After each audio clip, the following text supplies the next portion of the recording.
आम्ही चाललोय आज बघा कुठं, आणि सगळीकडं शेतच येतं, वावरच येतं, तर मस्त मज्जा येत आहे वावरामध्ये फिरायला. तर आम्ही गाडीवर बसून चाललोय वावरात. तर वावरात आम्ही कशासाठी चाललोय तर व्हिडिओ शेवटपर्यंत नक्की बघा, तुम्हाला नक्की कळेल की आम्ही वावरात कशासाठी चाललो. तर कोणाकोणाला वावरात जायला आवडते ते सांगा. तर हे बघा आम्ही पोहोचलोय वावरात. तर वावरात धुऱ्यावर बघा एवढं सारं गवत होतं की जायला सुद्धा रस्ता नव्हता. माझी आम्ही आलो मुलगी वावरात.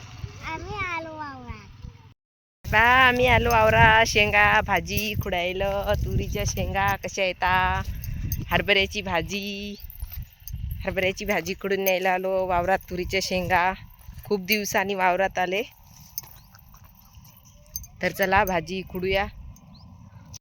तरी बघा वावरातली भाजी मस्त मोठाली झाली आणि मी खुडत होती भाजी. माझ्या मुलीने व्हिडिओ काढला.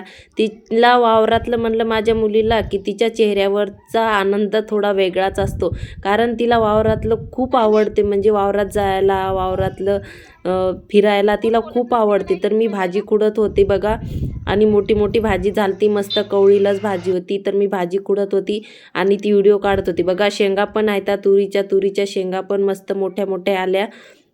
तर आम्ही काही भाजी नेली आणि तुरीच्या शेंगा सुद्धा तोडल्या. वावरात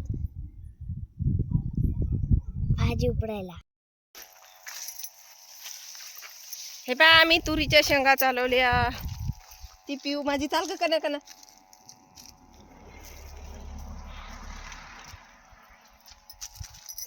पडशील ना बया. बघा माझी पिऊ पडायली. तुरीच्या शेंगा चालवल्या. हरभऱ्याची भाजी.